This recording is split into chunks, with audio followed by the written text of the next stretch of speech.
Muchas gracias, Dios les bendiga. Es un placer nuevamente compartir con ustedes la palabra del Señor aquí en este local, en este nuevo local que el Señor ha provisto.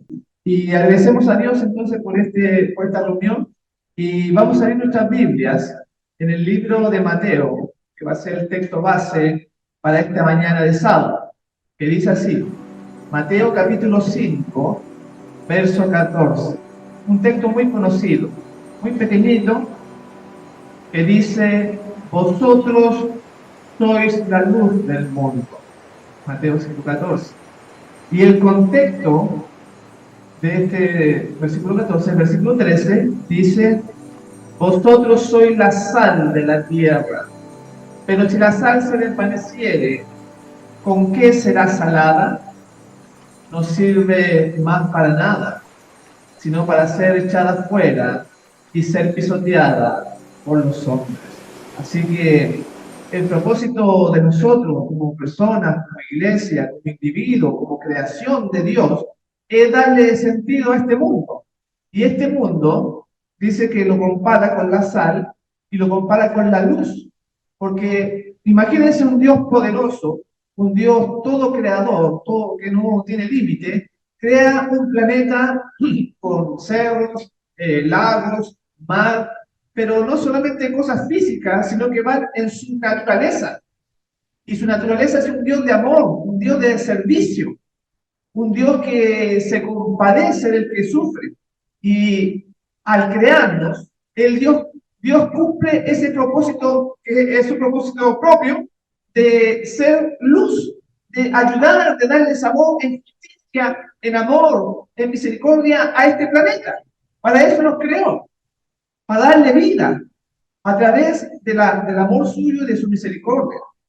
Y sin embargo, vemos tristemente cómo este mundo, en vez de ser bondad, compasión, misericordia, es todo lo contrario.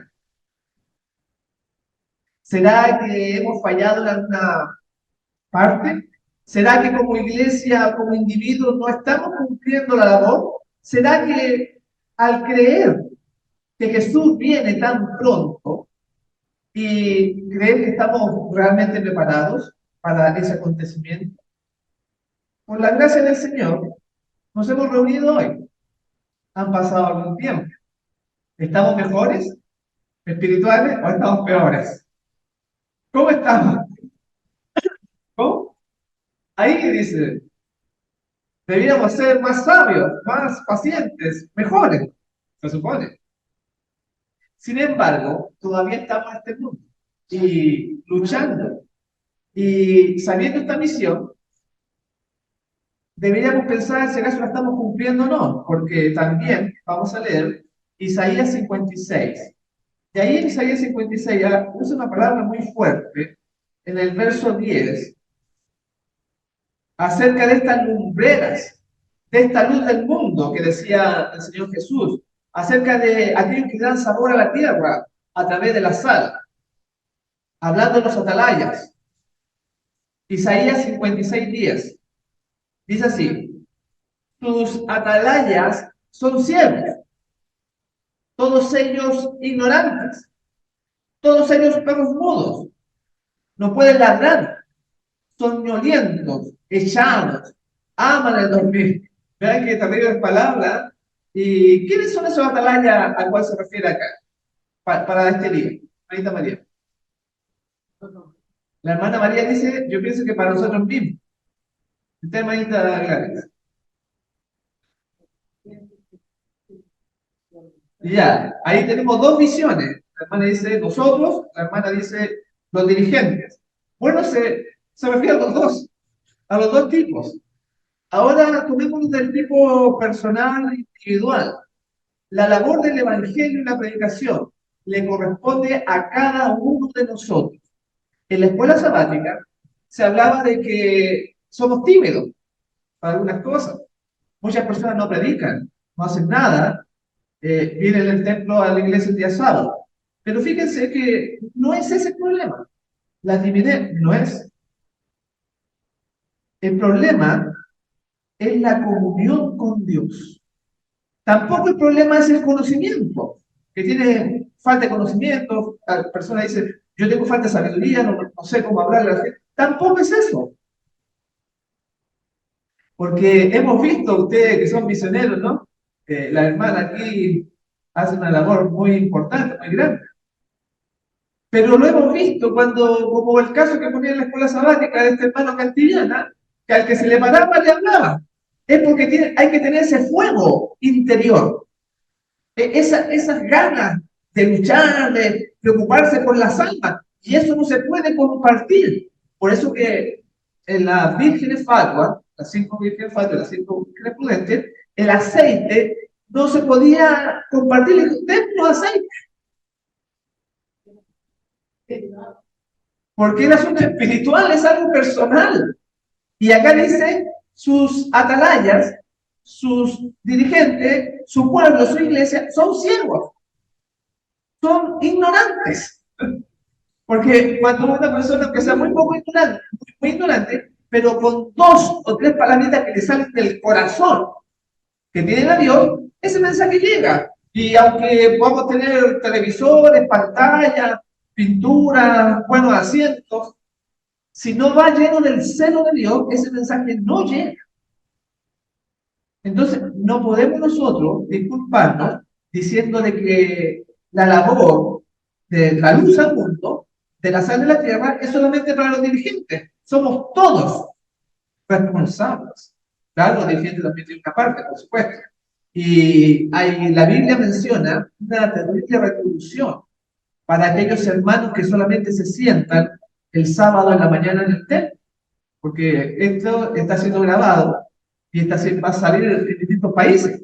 Entonces también es un mensaje mundial el que vamos a presentar hoy día, así que no se sientan aludidos o personalmente digamos que le está hablando de uno, no, porque este asunto va a ser, siempre nuestras predicaciones son así, y además esperamos de que sean en vivo las próximas reuniones, porque tenemos internet acá. Entonces, la medida que haya salido, va a salir inmediatamente todavía.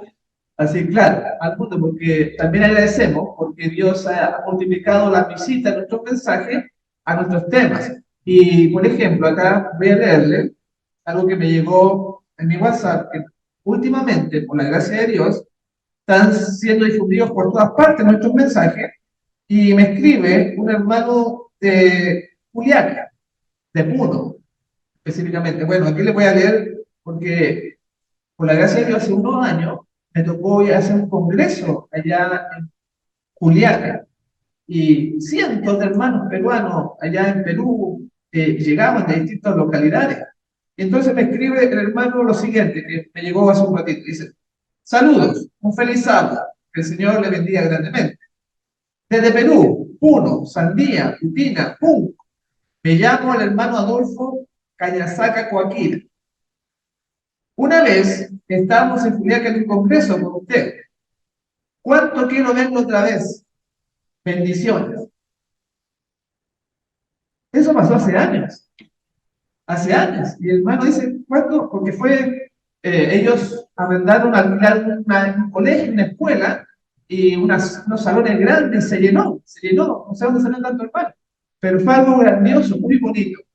¿Y cuánta necesidad hay en el mundo de llevar la palabra? Y a veces por medios económicos que no podemos hacerlo. Así que les pido también la oración por los recursos para este local, para los viajes. Por eso que el asunto de transmitir en vivo llegaría directamente a muchos hermanos de países. Bueno, pero sin embargo, no se eleva el mensaje. Faltan personas, como se decía hoy día, falta apoyo. Y vean lo que la Biblia dice al respecto. O sea, el Espíritu Profecía. Fue otro testimonio, esto modo, página 66, dice, así el clamor de paz y seguridad es dado por hombres que no volverán a elevar la voz como trompeta para mostrar al pueblo de Dios sus transgresiones y a la casa de Jacob sus pecados. Estos perros mudos que no quieren hablar, que no querían hablar, son los que sienten la justa venganza de un Dios ofendido. Hombres, jóvenes y niñitos, todos perecen juntamente. Entonces, mis hermanos, podemos pensar, ¿hemos cumplido nuestra misión? O ven ustedes que nos podemos reunir de forma pacífica. Aún. Pero ¿por qué no se levanta esa persecución también? Y bueno, la Biblia presenta el caso del tintero, del hombre tintero inhumano que va marcando a los que lloran y sufren por los pecados que se hacen también dentro de nosotros, dentro de la iglesia. Entonces, hay hermanos que se oponen, que se enojan y que atacan. O sea, tanto una cuestión espiritual personal y también de nuestros propios hermanos viene un ataque. Pero vieron ustedes que decía jóvenes, niños, todos perecen. O sea, esta es una cuestión de vida o muerte. Eso es lo que quiero comentarles, que es tan importante que está en juego la eternidad de muchos y la propia. Porque recién también en la escuela sabática decían, si Jesús, nosotros nos bajáramos al descanso y no vemos la promesa, ¿les gustaría? No, ¿no es cierto? Entonces, es importante. Y la vergüenza, el ocio, hay que dejarlo a un lado. Aquí en el deseado, en la página 96 dice, Jesús, en presencia del universo, atestiguó que es menor calamidad sufrir lo que venga que apartarse en un ápice de la voluntad de Dios. O sea, por la vida de Cristo es muy importante esta labor. Él nunca se apartó ni un poquitito. Y nosotros que somos sus humildes seguidores, que no le llegamos ni al tobillo, debíamos imitar al maestro. También lo vemos en los tiempos de Elías, por ejemplo. ¿Cuántos profetas de Baal eran? Eran 100, 450. Y él era solo. Y sin embargo se mantuvo en pie. ¿Podríamos nosotros pensar en llegar a la vida de Elías? Se ve porque ahí a uno lo mataban. Si decía una palabrita, se presentaba como mentita, supongamos al séptimo día, se presentaba y entonces lo mataban. No es ahora que pueden mirar feo, o pueden retar, algunos se separan de uno. ¿Ven? Esa es la calidad de hermanos o cristianos que deberíamos nosotros llegar a ser. ¿Habían pensado eso por? Es porque tenemos que ver las escrituras. Vamos a 1 Reyes 18 y a ver si me ayudan con la lectura. En 1 Reyes 18, 17. A ver, ¿qué es lo que leer, por favor? Cuando cambie, eres tú vas a estar. ¿Y qué le respondió el profeta? Versículo 18. ¿Qué le da lectura ahora? Muchas gracias. Nosotros sabemos que va a venir el Elías moderno y va a tener las características del antiguo Elías, que también Juan el Bautista es el segundo Elías, pero ahora el Elías nos representa a nosotros y se le echó la culpa a él de ser el que turba a Israel. ¿Se dio cuenta que le echaron la culpa? También se nos va a echar la culpa por el cambio climático, o sea, todas estas calores que estamos teniendo, frío extremo en lugares, porque Elías hubo una sequía y le echaron la culpa al profeta. ¿Podemos nosotros soportar entonces toda esa presión cuando hasta el mismo rey, o sea, viene el presidente acá y nos dice por culpa de ustedes, la nevazón, o el hambre, o la falta de agua? ¿Podría nuestra fe soportar eso? Sin embargo, en ese tiempo, hasta el dirigente máximo de Israel, que era el rey Acab, estaba en apostasía. Estaba en otra, con Jezabel, con los templos paganos. Podríamos decir hoy en día que nuestros líderes políticos están en apostasía, porque ellos no citan ni la Biblia cuando hacen sus discursos. Y vamos a ver que nunca debemos unirnos con la política, cristianos, porque eso es Babilonia, vamos a explicarlo de ahí. Pero lo que sucedió en ese tiempo es lo mismo que sucede hoy.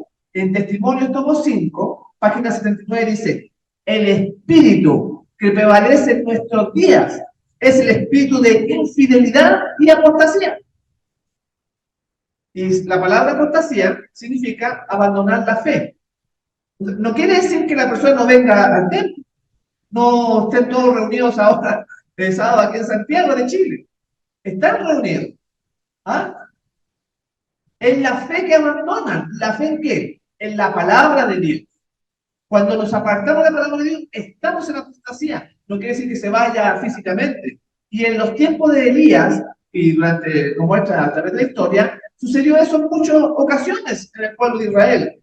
Y lo que pasa hoy en día también nos debe enseñar que está en juego nuestra vida, el peligro en el cual estamos. Y entonces no podemos mirar al otro que no lo hace, y la Biblia dice que hay que hacerlo, no podemos tener un ejemplo humano, hermano. Entonces cuesta, por eso que la religión te ve los estadios llenos, usted ve los templos llenos, y es por eso, porque se ha rebajado, y si había apostasía en los tiempos de la hermana White, ¿cómo sería hoy día? Porque ahí eran los hombres, eran bien rectos, digamos, ordenaditos, los jóvenes, no había más respeto por los padres, no había toda esta información de internet que sacude y rebaja la sociedad. No había esas tentaciones de la televisión o de la radio o lo que sea. En 1890, en esos tiempos, no había la tecnología que... ¿Por qué lo digo? Porque a veces yo he ido a Estados Unidos y hago charlas, y entonces allá al fondo del templo se sientan los jóvenes. Y aquí adelante no se sienta casi nadie, porque parece que le tienen repulsión o algún compromiso a participar, que le hagan una pregunta. Bueno, entonces allá al fondo están con los dispositivos ahí, con la tableta, con el celular, con distintos aparatos. Casi están en el templo así, como se da en la casa. Y eso también, me acuerdo allá en Maryland, que resulta que era un salón largo, angosto y largo. Y entonces de la mitad para atrás están sentados los hermanos. Y yo le dije, bueno, voy a tener que ir para allá porque ustedes cada vez se alejan más de acá del púlpito. Entonces me tuve que ir a predicar como a la mitad del pasillo para allá, para acá. Compromiso. Le pregunten o qué. Entonces, mi hermano, ¿estamos realmente siendo siervos de Dios? ¿Estamos realmente siendo esa iglesia firme, poderosa, que está consagrada? Y por eso que el Señor no viene. En el deseado, voy a leer la página 206 lo siguiente. Nuestra situación delante de Dios depende, escuche bien, no de la cantidad de luz que hemos recibido, sino el empleo que damos a la que tenemos. Así, aún los paganos que eligen lo recto en la medida en que lo pueden distinguir, están en una condición más favorable de aquellos que tienen gran luz y profesan servir a Dios, pero desprecian la luz y por su vida diaria contradicen su profesión de fe. Muchas personas, muchos hermanos piensan que hay que tener mucho conocimiento y que de eso depende su situación con Dios, pero eso no lo dice acá, sino que si aprendemos algo y lo practicamos, ahí estamos correctos. Porque Elías, ¿se acuerdan ustedes de Elías? Que lo recibió una mujer viuda, viuda de Sarepta. ¿Cuánto conocimiento tenía ella? ¿Alguien sabe? Era pagana, era el pueblo de Israel, no era el pueblo de Israel. Y sin embargo, Dios la premió a ella porque le mandó el profeta y con lo poquito que sabía fue agradable delante de Dios. Entonces, no es el conocimiento. ¿Se dan cuenta? Sí. Es el temor a Dios. Por eso dice acá que nuestra situación delante de Dios no depende de la cantidad de luz que hemos recibido, sino del empleo que hagamos de ella. Y si sabemos las cosas, peor porque, ¿ah? Peor si no las hacemos, como dice la hermana, nos condena. Entonces, el estar tranquilos cada sábado no nos da ninguna seguridad. También podemos ver el caso de Naamán, aquel hombre leproso. En el deseado, en la página 206 dice, pero Naamán, noble pagano que había sido fiel a sus convicciones de lo recto, que había sentido su gran necesidad de ayuda, estaba en condiciones de recibir los dones de la gracia. No solamente fue limpiado de su lepra, sino también bendecido con un conocimiento del Dios verdadero. Entonces, un pagano actuaba de acuerdo a lo que sabía. Y ahora nosotros hemos visto como personas hemos visto la situación que podemos estar delante de Dios. Ahora, como decía la hermana, como dirigentes, los perros mudos, dice que son ciegos, son ignorantes. También tiene que ver porque hay personas que siguen a los líderes. Y esa es la naturaleza humana, lamentablemente. Que por eso que el catolicismo crece y tiene imágenes. Porque el católico necesita ver una virgen, necesita ver un crucifijo. Ustedes entran a una iglesia, a la iglesia de la Plaza de Armas, usted ve que está lleno de cosas, de adornos, porque para incentivar la fe, pero a través de la vista. Necesita ver. Los judíos necesitaban señales. Y esas cosas atraen a la mente carnal, a la falta de fe. Es distinto aquí que no hay ninguna imagen, ninguna cosa, ¿ves? Por eso es que los templos se llenan. Si estuviéramos en una caverna, o estuviéramos debajo de un árbol, menos atractivo para la gente, sentándonos en el pasto, ¿cómo lo hacía el Señor Jesús? ¿Dónde predicaba? Su mayor parte. En las praderas, en el desierto, porque usted va a Israel, son puras piedras casi, puras piedras, camino así como desierto, algunos lugares son verdes, pero vean ustedes que la gente dice que lo seguía por 3 días y sin comer. Qué tremendo. O sea, realmente no, no era como ahora. Ayer, antes ayer me escribió una hermana diciéndome que no podía venir porque le quedaba muy lejos. Entonces, aunque seamos poquitos, lo importante es la calidad de nuestra fe. Eso es lo que interesa. Pero poco, pero bueno. Entonces podemos llenar los salones y todo, y la gente se pierde. Y dice que Naamán había sido fiel a su gran necesidad de ayuda, y entonces Dios lo ayudó. Ahora, desde el punto de vista político, nosotros sabemos que hay una profecía al respecto, que la iglesia va a alejarse de la fe. Y vamos a leer Apocalipsis 17. En Apocalipsis 17 nos muestra una profecía que siempre hemos visto, pero que hoy día como que se ignora.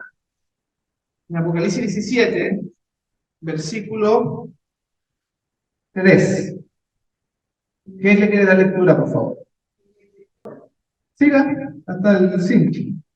Y la mujer estaba vestida de púrpura, descarnada y adornada con oro, y era preciosa y verde, y tenía en mano de oro lleno de la que la mujer, y en su frente un nombre escrito: Misterio, Babilonia la Grande, la madre de las paneras y de las abominaciones de la tierra.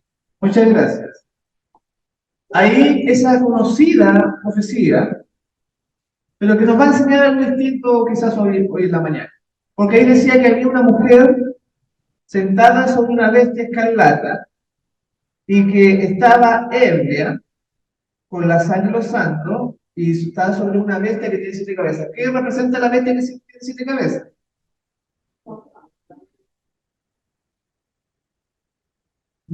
No. La mujer representa. Colócala por favor. Sí, presentación. El PowerPoint. Hay una mujer, vamos a ponerlo aquí más claro. Ahí. Lo que está hablando ahí es una mujer que está sentada sobre una bestia que tiene 7 cabezas, ¿cierto? La mujer dice que es una ciudad. Que las 7 colinas y las 7 cabezas son 7 colinas, ¿ves que están un poco oxidadas? Y entonces esa ciudad representa a Roma, pero la mujer, Babilonia, gracias, representa el catolicismo que está sobre muchas aguas, mucha gente. Y la bestia. No, ¿ves? Miren, son cosas tan simples y ya estamos bien oxidados. La bestia representa al poder civil. La mujer va comandando la bestia. Babilonia es la unión entre la iglesia y el poder civil, el poder político. Por eso que son dos cosas, pero que se unen en Babilonia. Todo eso es Babilonia. La siguiente, por favor. Ahí está la mujer. Ok. Pero dice en el versículo 5, y en su frente un nombre escrito, un misterio, Babilonia la grande, la madre de las rameras y de las abominaciones de la tierra. Versículo 6. Vi a la mujer ebria de la sangre de los santos y de la sangre de los mártires de Jesús. Y cuando la vi quedé asombrado con gran asombro. Entonces, si la mujer queda ebria porque persigue, entonces, vean, cuando se une, retrocede por favor, ¿verdad? Cuando se une la iglesia con el Estado, con la política, en la consecuencia inevitable en la persecución. Y eso fue lo que le pasó a la Iglesia Católica. Nació pura con Jesús, con los apóstoles, pasaron los años y se empezó a unir con la política. Por eso recién le dije, nosotros podemos, porque nos transformamos en Babilonia. Ahora, han habido casos distintos en nuestro tiempo de cómo la organización adventista está metiéndose con la política. Y vamos a poner el caso también de un adventista que es un presidente de un país. ¿Mm? ¿Cómo? Ted Wilson es el presidente, pero hay un adventista que es presidente en África y es adventista. Y entonces Ted Wilson, el presidente Ted Wilson, hace poquito fue a visitarlo a África. Vamos a verlo un poquitito. Pasa así. Ahí está el presidente Ted Wilson. Y esto lo saqué de Facebook. Ustedes pueden ingresar al Facebook del pastor presidente Ted Wilson y le pueden escribir lo que ustedes deseen. Así que ustedes ponen ahí Pastor Ted Wilson y entran. Ahí yo entré a la página y ahí ustedes pueden ver el presidente de Zambia, que es una adventista del séptimo día. Fue a visitar, fue a hacer una campaña allá. Y pasa la siguiente, que ahí está traducido. Esta es una noticia de hace unos días atrás. El presidente mundial adventista del séptimo día, Ted Wilson, llegó a Zambia, África, el 27 de enero de este año, hace unos días atrás, para una visita de una semana. Wilson está en una visita pastoral en Zambia, donde ha visitado las comunidades adventistas del séptimo día, miembros de la iglesia y de las instituciones. También se espera que se reuniera con Hakainde Hichilema, presidente de la República de Zambia, quien también es miembro de la iglesia adventista del séptimo día. O sea, este presidente Hichilema, porque en Zambia hay muchos adventistas. A lo mejor sabían que durante la historia ellos han lanzado en distintas localidades de África. Entonces llegó a ser presidente y lo fue a visitar. Bueno, antes de seguir, vamos a ver un video para que ustedes se den cuenta de que esto es correcto. En el minuto de ese video, minuto 50 parece. Elder Wilson then shared some scriptures from the Bible before he prayed for the state president, a special pen as a gift. The delegation was given an opportunity for a photo shoot outside with His Excellency. During the interview, the state president said he would be delighted to join the World Church President as we congregate at Hero Stadium. En el video muestra cómo está el presidente Ted Wilson con el presidente de Zambia. ¿Y por qué estamos mencionando esto?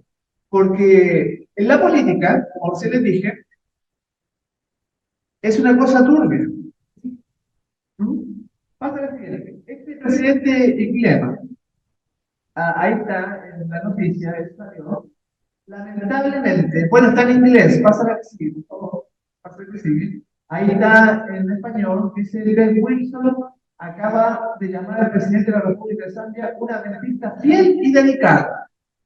O sea, el presidente lo estima, tuvo una reunión, compartieron, fueron a su casa, comieron. Escuchen bien, este presidente de Zambia no solamente está metido en la política, sino que recibió al Papa Francisco I y hasta se inclinó delante de él. Y entonces el presidente de la Asociación General dice que es una adventista fiel y dedicada. porque la política es así. El presidente de la Iglesia Adventista, Pastor Ted Wilson, y su esposa Nancy emprendieron un viaje de 10 días por el continente africano, comenzando en Zambia, ubicado en la parte sur. Este país es el único en el mundo con un presidente adventista. The General Conference President, Comentando sobre tener un presidente adventista del país, el pastor Wilson dijo que esto no es por casualidad, porque Dios siempre puso a su gente en posiciones de liderazgo para salvar a su pueblo. Es un privilegio inusual que el presidente de Zambia sea un miembro activo y dedicado de la Iglesia Adventista del Séptimo Día. Y esto solo muestra cómo Dios puede usar a la gente. Antiguamente hubo otro adventista que trató de meterse en la política. ¿Se acuerdan de Ben Carson? Él trató de... ¿Ah? Sí, el que era médico, famoso. Él también se postuló para presidente de los Estados Unidos. No salió. Pero vean, cada vez la iglesia se mete más en la política. Y cuando se une la iglesia con la política, tenemos Babilonia, y al tener Babilonia tenemos persecución. Entonces, pero ellos piensan que es bueno porque van a llegar a los altos puestos y van a cambiar el mundo desde ahí, cuando no saben que la política está corrompida por adentro. O sea, y eso de tener presidente no es la voluntad de Dios. Porque cuando el pueblo de Israel fue puesto como pueblo, entonces Dios era el que gobernaba, era una teocracia. Y ellos dijeron, no, queremos ser como los otros pueblos, y pusieron a Saúl. ¿Se acuerdan? Y la hermana Juárez dice, no es sabio poner a un hombre como presidente de la conferencia general. ¿Por qué? Porque si el diablo puede agarrarse a ese presidente, toda la iglesia va a sucumbir, va a andar mal. Entonces, todo este sistema, la gente lo ve como bueno, como normal, llegar a la política para hacer cosas, pero eso es imposible, arreglar las cosas, porque Dios es el que debiera gobernarnos a nosotros. No un hombre corrompido. Pero veíamos recién que estaba ese espíritu de conveniencia, ese tratar de acomodar las cosas, distinto a lo que era Elías, o lo que eran los hombres que vivían, lo poquito que sabían. Y aquí el licenciado, toda la gente dice, en la página 82, Juan declaró al judío que su situación delante de Dios había sido decidida por su carácter y su vida. Vean, la profesión es inútil. O sea, usted no basta con decir yo soy adventista, yo creo en Dios. Si su vida y su carácter no estaban en armonía con la ley de Dios, no eran su pueblo. O sea, podemos nosotros guardar el sábado, dar el diezmo, hacer ayuno, pero si el carácter, si la vida no están en armonía con la ley de Dios, entonces no somos el pueblo. Y eso es difícil que se lo prediquen en algún templo, porque está lo que se conoce como el orgullo denominacional, que somos el pueblo de Dios, y igual que los judíos, templo Jehová, vean ustedes que le destruyeron hasta el templo, los babilónicos. ¿Les sirvió de algo? De nada. Lo mismo estamos hoy en día con las personas. Piensan que porque se han bautizado y pasan estas cosas, Dios igual tiene que dar el favor. Pero Babilonia es la unión de la iglesia con el Estado. Y ahora tenemos hasta presidentes de Estado, como este presidente de Zambia. ¿Y qué decían los textos? Que era nuestro deber anunciar al mundo, hablar, no ser perros mudos.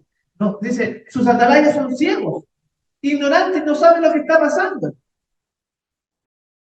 Esto es grave, por eso que decía, hombres, jóvenes y niñitos, todos van a perecer juntos, aunque digamos que venga la venida del Señor. Y eso es lo que nos enseña, lo que no se predica, mis hermanos, de tanta forma, y la oposición que hay. En el Servicio Cristiano Eficaz, en la página 46, dice, como ilustración de que habéis fallado en acudir a colaborar en la obra de Dios, como era vuestro privilegio hacerlo, se me ha señalado estas palabras. Maldecid a Meroz, dijo el ángel de Jehová. Maldecid severamente a sus moradores, porque no vinieron al socorro de Jehová entre los fuertes. Y ese Meroz significa todos aquellos que no hacen nada, que no apoyan la obra de Dios, como recién está diciendo Marcela, que había que apoyar. Vean ustedes cuántos llamados estamos teniendo del mundo para ir a predicar. Por ejemplo, de África, ustedes saben que estuve un tiempo en Uganda, y allá el pastor de Uganda me llama constantemente, ¿cuándo va a venir de nuevo? ¿Cuándo va a ir a visitarnos? Pero resulta que no tenemos para los pasajes. Ahora este hermano de Perú también está diciendo, queremos otro congreso. Pero todo eso significa una organización y recursos, mis hermanos. Y no solamente es asunto de dinero. Aquí en este lugar necesitamos su presencia. Y acá decía que aquellos de Meroz han fallado en acudir, en colaborar en la obra de Dios. Cuando más se le requería, el pueblo de Israel iba a ser atacado, se necesitaba gente que defendiera, y algunos estaban con sus barcas, dice, algunos estaban cosiendo las redes. Cuando Débora y Barak los llamaron a la guerra, y pocos vinieron. Entonces, toda la Biblia se dice. Me acuerdo de Filipinas, como también allá, por la gracia de Dios, pude ir allá al Asia. Y el pastor me escribe y me dice, ¿cuándo va a venir otra vez a predicar y todo el asunto?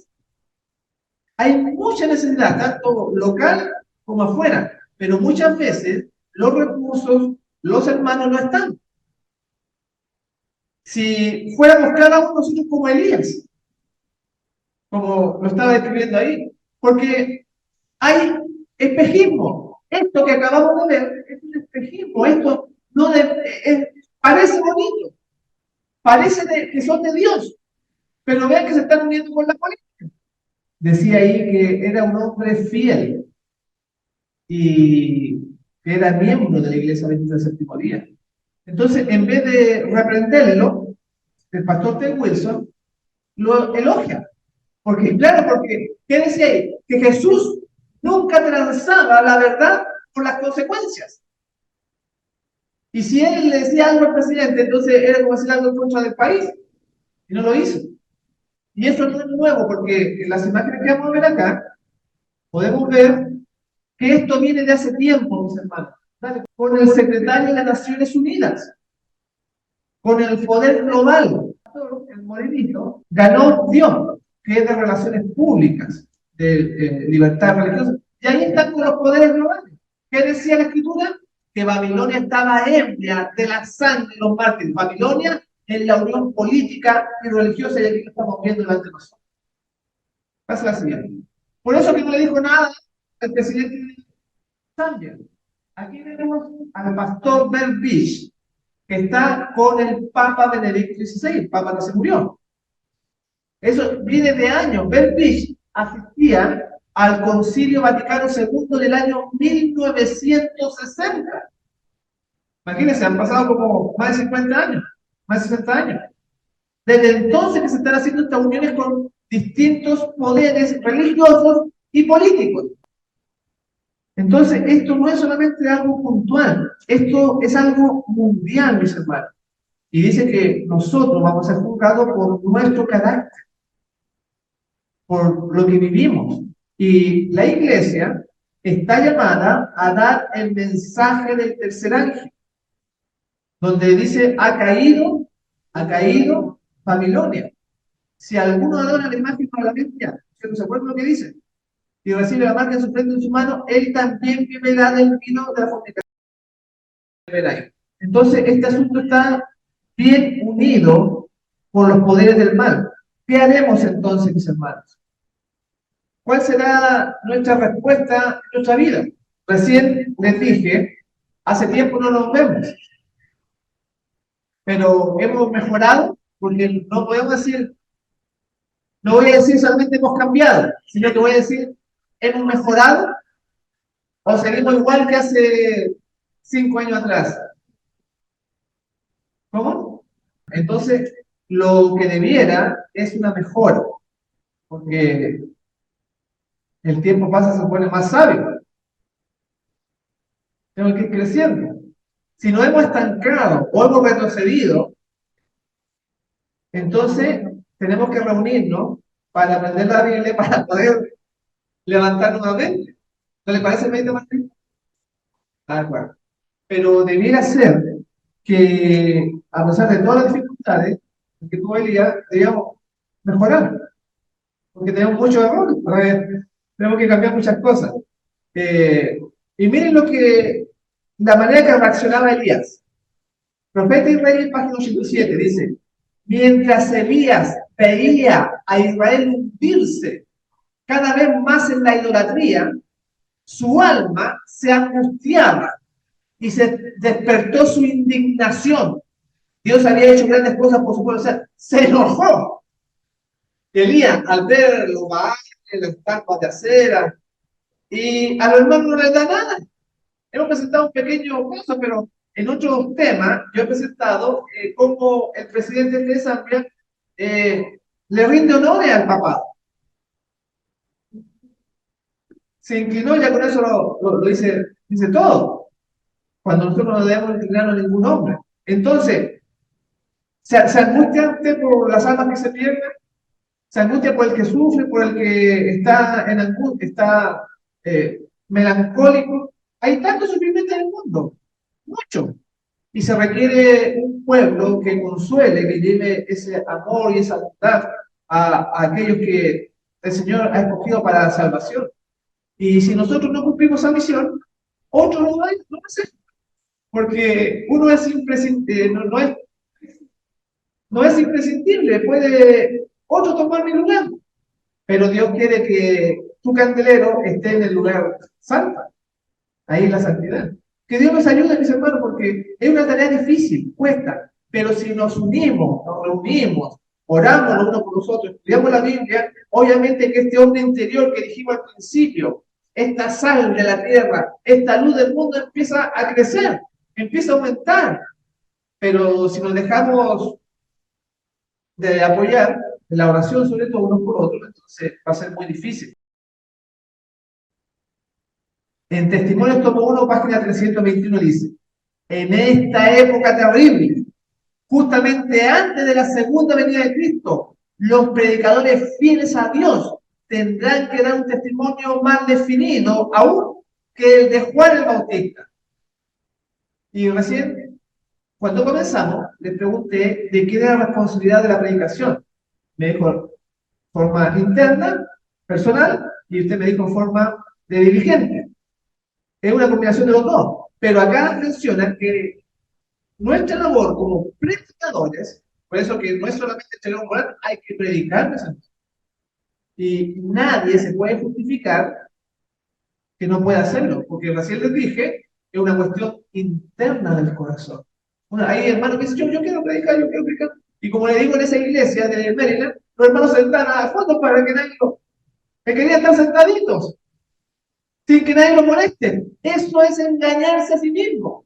Si Jesús viniera, entonces nos perderíamos todos, porque tenemos defectos, y hay que tratar de solucionarlo. Y dice acá que los predicadores de ahora tendrán que dar un mensaje más definido que el de Juan Bautista, tendrán que ser más directo, claro, con amor, con bondad, con esfuerzo, pero le costó la vida.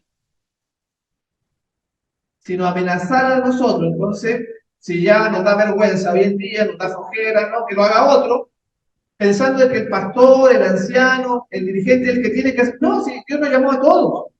Todos tenemos una mente, un ojo, corazón. Somos seres humanos todos, a todos nos ha llamado. No solamente a los que dirigen.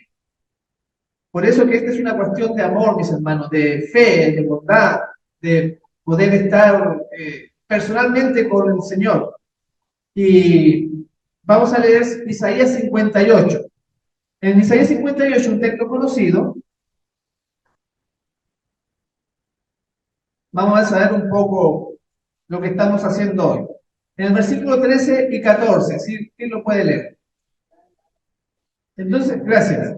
Ahí habla no de una comunión de profesión, de que nosotros todos guardamos el sábado. Dice, si te deleitares, y esa es la situación interna de la que te estaba tratando de comentar, que nace, que nadie la puede compartir, sino que Dios hace un milagro en el corazón y le hace hablar, con poco conocimiento, con mucho, con vergüenza o sin vergüenza. Recuerdo cuando yo tenía la edad de Elías y iba a la iglesia ahí en Industria, y entonces yo le dije al anciano, me dijo, yo quiero predicar. Y me dio la predicación. Y después dije, yo quiero predicar, me dio una predicación el día miércoles, cuando van 2 o 3. Claro, más fácil porque hay menos gente. Y ahí empecé. Y después ya le pedí el sábado, me dio el sábado y ahí prediqué.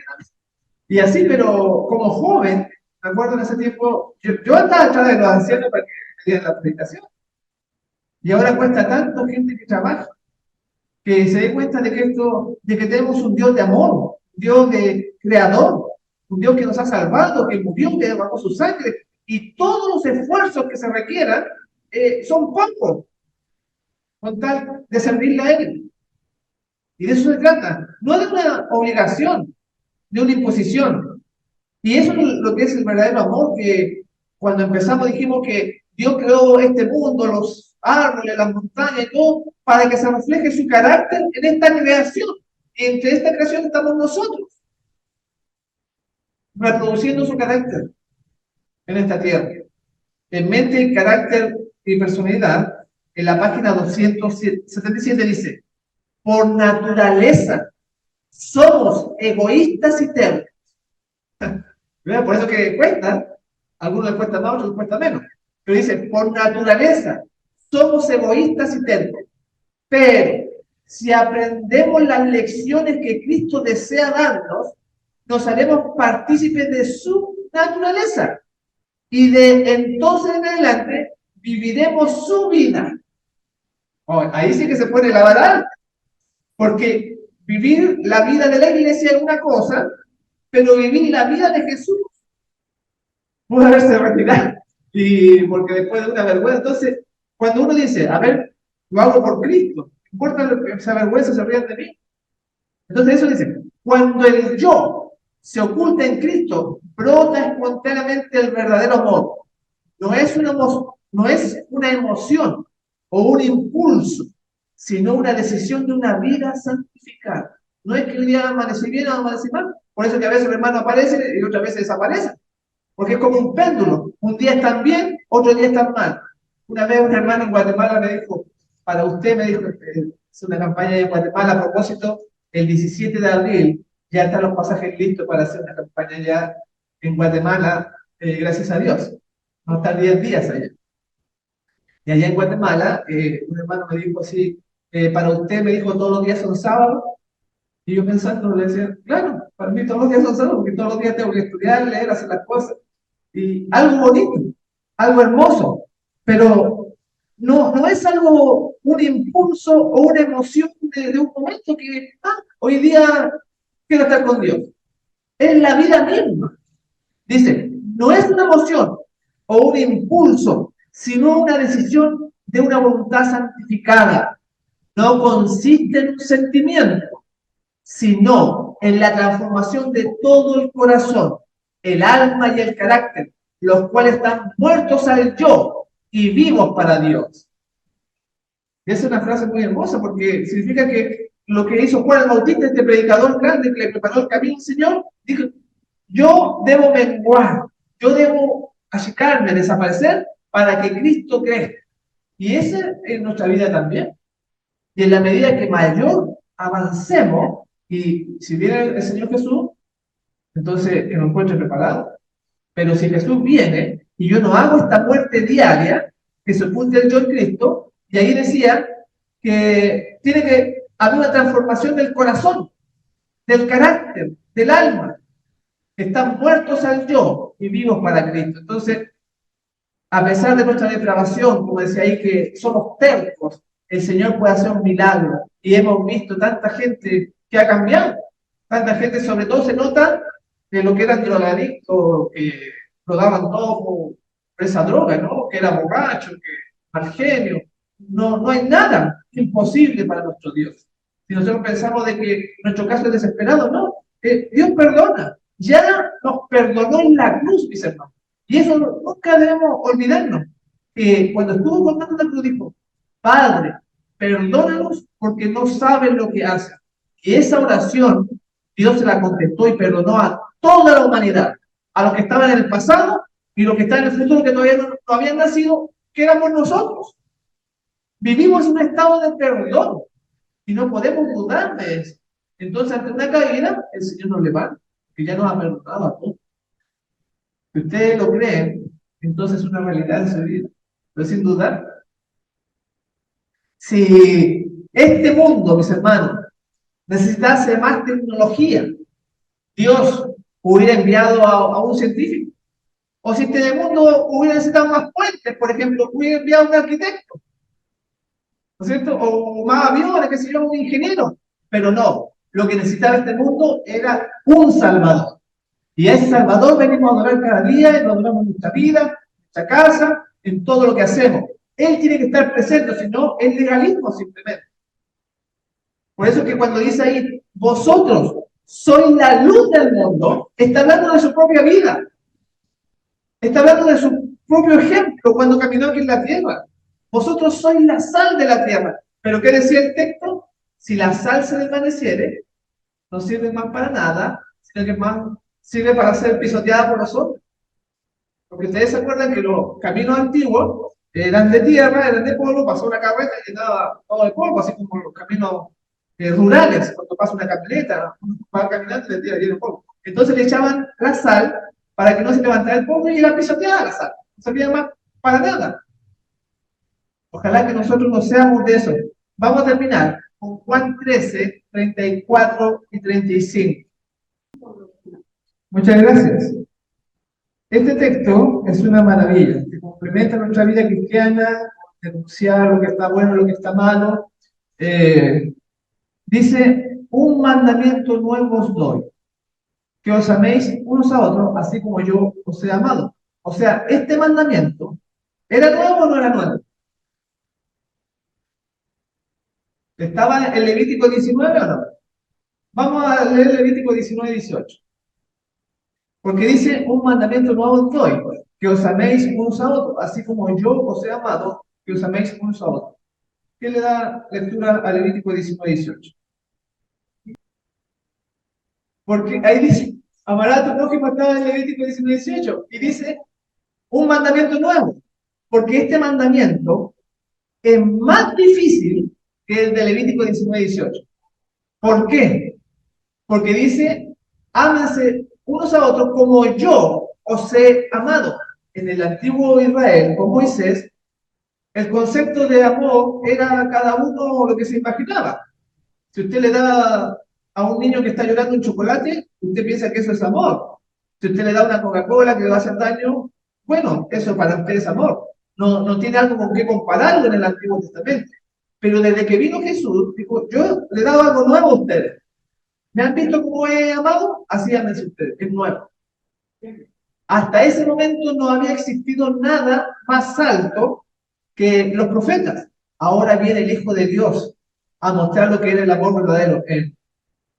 Y voy a leer acá lo que la mensajera del Señor habla en Deseado, página 631, dice: en esta última reunión con sus discípulos, el gran deseo que Cristo expresó por ellos era que se amasen unos a otros como Él los había amado. En varias ocasiones habló de esto. Estos mando, dijo repetidas veces, que os améis los unos a los otros.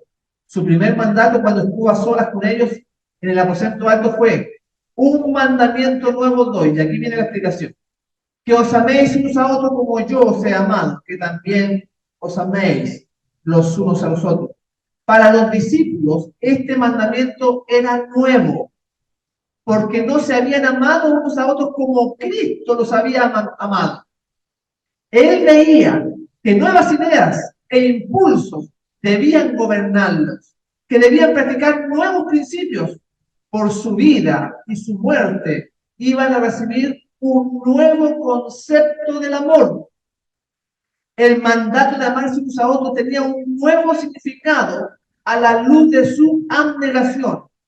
Toda la obra de la gracia es un continuo servicio de amor, de esfuerzo desinteresado y abnegado. durante toda hora de la estada de Cristo en la tierra, el amor de Dios fluía de él en raudales incontenibles. Todos los que sean dotados de su espíritu amarán como él amó. El mismo principio que dimos a Cristo los animará en todo el trato mutuo.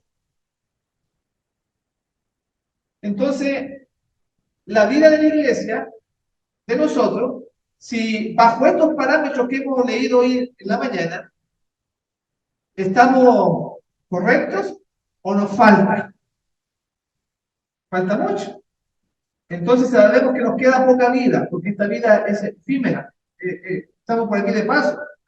Debíamos poner entonces todo nuestro esfuerzo, nuestras ganas, nuestro servicio a la obra de Dios. Y eso es lo que queremos lograr aquí en este lugar, con la fe, porque el dinero no tenemos, y hay que pagar, y hay que arreglar, y hay que bautizar, visitar gente. Y dice, en esto, si nosotros tuviéramos este amor, en esto conocerán todos que soy mi discípulo. No porque guarda el sábado, no porque da el diezmo, sino en el trato, en la devosidad, en todo. Así que esto que dijo el Señor Jesús era más difícil que lo que dijo Moisés. Por eso es un mandamiento nuevo. Así que, mis hermanos, la Biblia decía, vosotros sois la luz del mundo. Que esas palabras sean una realidad de nosotros. Vosotros sois la sal de la tierra. Pero si la sal se desvaneciere, ¿con qué será salada? No sirve más para nada, sino para ser echada fuera y ser pisoteada por los hombres. Yo estoy muy contento de haber compartido nuevamente con ustedes y me despido deseándoles que el Señor Jesús les bendiga ricamente.